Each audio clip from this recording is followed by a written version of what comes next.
পাহাড়ি জেলা খাগড়াছড়িতে জমে উঠেছে কাঁঠালের হাট। মৌসুমের শুরুতেই কাঁঠালে ঠাসা বিভিন্ন হাট বাজার। খাগড়াছড়ির বিভিন্ন হাটে সবথেকে বড় জায়গা দখল করে রেখেছে মৌসুমী ফল কাঁঠাল। দেশের জাতীয় এই ফল পাহাড়ের অর্থনীতিতেও বড় ভূমিকা রাখছে। এখানে অত্যন্ত সুন্দর পরিবেশে বিভিন্ন পাহাড়ি এলাকা থেকে আমাদের পাহাড়ি ভাইয়েরা, পাহাড়ি বাঙালি প্রত্যেক শনিবারে একটা সমাগম হয়। এখানে খুবই শান্তিপূর্ণ সুন্দর পরিবেশে বেচাকেনা হচ্ছে, এখানে কোনো সমস্যা নাই। খাগড়াছড়িতে কাঁঠালের সবচেয়ে বড় হাট বসে গুইমারা ও মাটিরাঙ্গায়। সপ্তাহের 2 দিন শনিবার এবং মঙ্গলবার এই দুই বাজারে জমে ওঠে কাঁঠালের হাট। ঢাকা চট্টগ্রাম খাগড়াছড়ি আঞ্চলিক মহাসড়কের দুই পাশের বিশাল অংশ জুড়ে বসে কাঁঠালের এই হাট ঘুরে দেখা গেছে স্থানীয় পাইকার ও বাগানীরা কাঁঠালের স্তূপ সাজিয়ে বসে আছেন। বিভিন্ন জেলা থেকে আসা পাইকাররা দরদাম করে কিনছেন তাদের পছন্দের কাঁঠাল। আমরা এই বাজার থেকে সরকারকে বছরে 40 হইতে 50 লক্ষ টাকা আমরা রাজস্ব দিই। প্রত্যেক বছর আমরা এটা দিয়ে আসছি। শনিবার হাট বসলেও বৃহস্পতিবার বিকাল থেকেই প্রত্যন্ত জনপদ সহ আশপাশের কয়েক উপজেলা থেকে স্থানীয় বিক্রেতারা কাঁঠাল নিয়ে আসতে শুরু করেন জেলার অন্যতম বড় এই কাঁঠালের হাটে।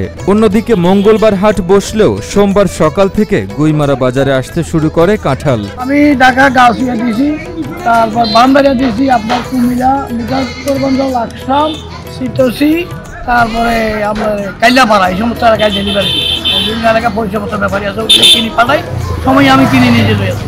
শনিবার বসে এখানকার বড় হাটবারকে সামনে রেখে বৃহস্পতিবারেই মাটিরাঙ্গা এসে জড়ো হন নোয়াখালী, চাঁদপুর, ব্রাহ্মণবাড়িয়া ও কুমিল্লা সহ দেশের বিভিন্ন জেলার পাইকাররা। তারা ট্রাকে ট্রাকে কাঁঠাল নিয়ে আসেন সমতলের জেলাগুলোতে পাহাড়ের কাঁঠালের চাহিদা ব্যাপক বলে জানান বাজারে আসা পাইকাররা।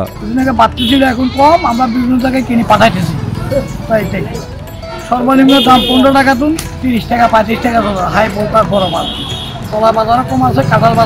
তবে স্থানীয় বাগানীরা তুলনামূলক কাঁঠালের দাম পাচ্ছে না বলে জানান। এদিকে ব্যবসায়ীরা বলছেন রাস্তায় মাল পরিবহনে খরচ বেশি হওয়ায় কম দামেই কিনতে হচ্ছে কাঁঠাল। আজকে যদি ব্যস্ত না পারি তাহলে আমার কারণটা পুরো চালান দেয় আমাকে। ছোটখাটো ব্যাপারী বাজারে ব্যাপারী আসতেছে না, ব্যস্ত পারতেছি না, আমরা এখন বসে আছি।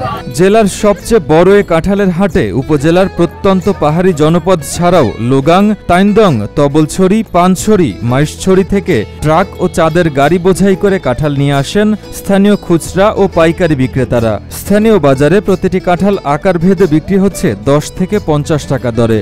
সমতলের জেলাগুলোতে এসব কাঁঠালের দাম 3 গুণেরও বেশি। বড় কাঁঠালগুলো আছে, এগুলা তো দাম নাই, কম দামে বেচা হয়েছে। মানে 10 টাকা কাঁঠাল, এই যে 740 টাকা পাইছে, এটা তো দাম না, এটা গাড়ি ভাড়ার জায়গা।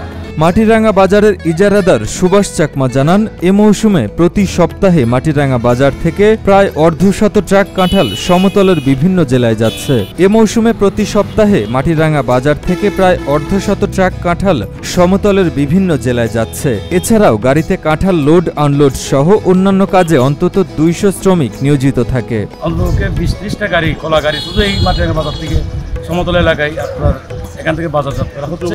কলা এবং কাঁঠাল লোড আনলোডে প্রায় 200 শ্রমিক এখানে কর্মসংস্থান হয়েছে।